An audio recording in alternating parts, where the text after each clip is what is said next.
कांग्रेस ने मेघालय की तुलना अफगानिस्तान से की। रणदीप सुरजेवाला बोले, सच छिपा रही केंद्र सरकार। असम और मिजोरम बॉर्डर पर बने हालातों को लेकर कांग्रेस के मुख्य प्रवक्ता रणदीप सुरजेवाला ने मोदी सरकार पर जमकर निशाना साधा। पीएम मोदी और गृह मंत्री ने मिलकर पूरे उत्तर पूर्व में अराजकता फैला दी है। दोनों ने मिलकर पूरे उत्तर पूर्व को हिंसा की आग में झोंक दिया है। यह आंतरिक सुरक्षा के साथ खिलवाड़ है। ये दोनों नॉर्थ ईस्ट में आपराधिक समझौता करने के दोषी है। उन्होंने कहा कि नॉर्थ ईस्ट में संवैधानिक ढांचे पर प्रहार हो रहा है। यहाँ स्थिति खतरनाक बन गई है। कानून व्यवस्था पूरी टूट चुकी है। राज्यों के बीच देशों में दुश्मनी जैसे हालात हो रहे हैं। रणदीप सुरजेवाला ने कहा कि ये हिंसा और टकराव मोदी सरकार की नाजायज सरकार हथियाने की भी मंशा है, चाहे उसके कोई भी परिणाम हो। पीएम ने अपनी संवैधानिक जिम्मेदारी से मुंह मोड़ लिया है। क्या पीएम और गृह मंत्री जवाब देंगे कि असम और मिजोरम बॉर्डर पर हो रही हिंसा में जो मौतें हो रही है उसकी जिम्मेदारी किसकी है? दोनों राज्यों ने आने जाने पर पाबंदी लगा दी। बीते दिन यानी 17 अगस्त को एक बार फिर असम और मिजोरम बॉर्डर पर फायरिंग हुई। उन्होंने कहा कि इसमें नागरिकों को गोलियां लगी, जिससे बॉर्डर पर तनाव है।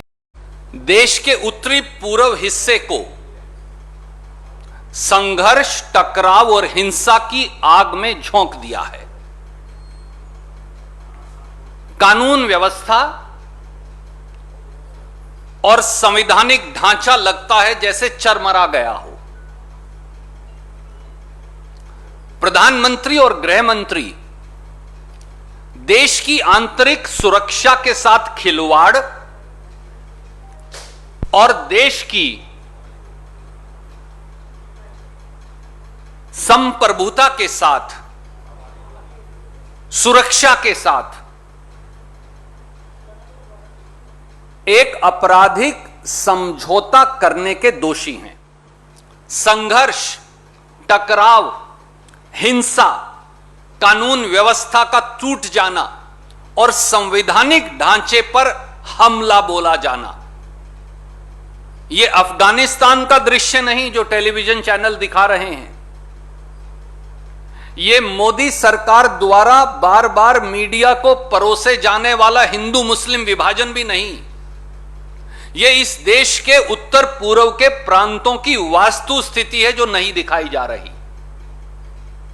सच्चाई यह है कि स्थिति उत्तर पूर्व में खतरनाक बनी है और एक के बाद एक प्रांत उत्तर पूर्व का हिंसा, टकराव और संघर्ष के अंदर झोंका जा रहा है।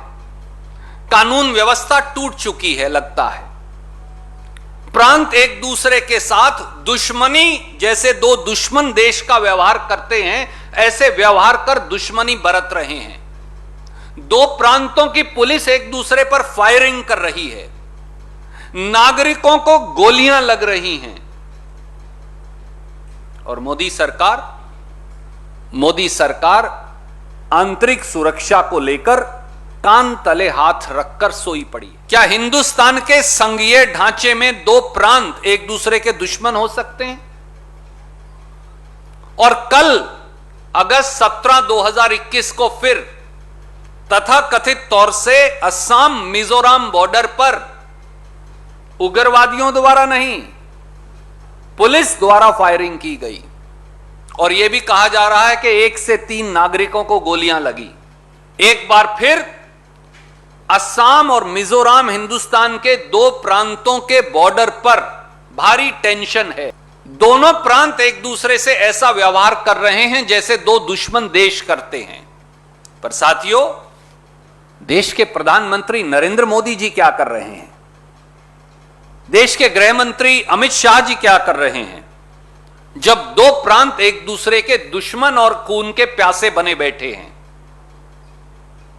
भारत सरकार ने अपनी जिम्मेवारी से क्यों पीछा छुड़वा लिया? क्या आंतरिक सुरक्षा अमित शाह जी की जिम्मेवारी है या कोई और आकर आंतरिक सुरक्षा की जिम्मेवारी लेगा और जवाबदेही देगा? दूसरा सवाल, दूसरा पहलू, एक और उत्तर पूर्व के प्रांत जो मेघालय में जो हुआ और जो हो रहा है वो इससे भी ज्यादा खतरनाक है। और मेघालय में भी north eastern democratic alliance NDA BJP का हिस्सा है। पूरे देश ने देखा, टेलीविजन ने नहीं दिखाया वो अलग बात है, पर पूरे देश ने देखा कि किस प्रकार से AK-47 और बंदूकें हाथ में लेकर मेघालय की राजधानी शिलोंग के अंदर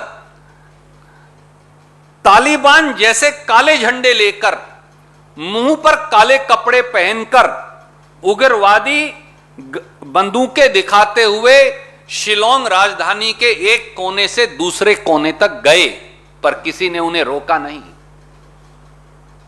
मेघालय के मुख्यमंत्री के निवास पर पेट्रोल बम फेंके गए। मेघालय में स्वतंत्रता दिवस के ऐन मौके पर 98 घंटे का कर्फ्यू लगाना पड़ा। शिलोंग में इंटरनेट सेवाएं बंद करनी पड़ी। गृह मंत्री ने इस्तीफा दे दिया और इसके बावजूद भी मोदी सरकार चुप है। और कल क्या हुआ 17 अगस्त 2021 को, जब मेघालय के गवर्नर, जो भारत सरकार की अथॉरिटी के सबसे बड़े चिन्ह हैं, जब वो वापस आ रहे थे तो उनकी गाड़ियों पर भी, उनके कारकेड पर भी, कॉन्वॉय पर भी पत्थर बरसाए गए। पर मोदी सरकार कहां है? देश के गृह मंत्री कहां गुम है? क्या कारण है कि श्री नरेंद्र मोदी और श्री अमित शाह एक शब्द भी कहने से इनकार कर रहे हैं? ब्यूरो रिपोर्ट, टीम अजगर भूमि न्यूज।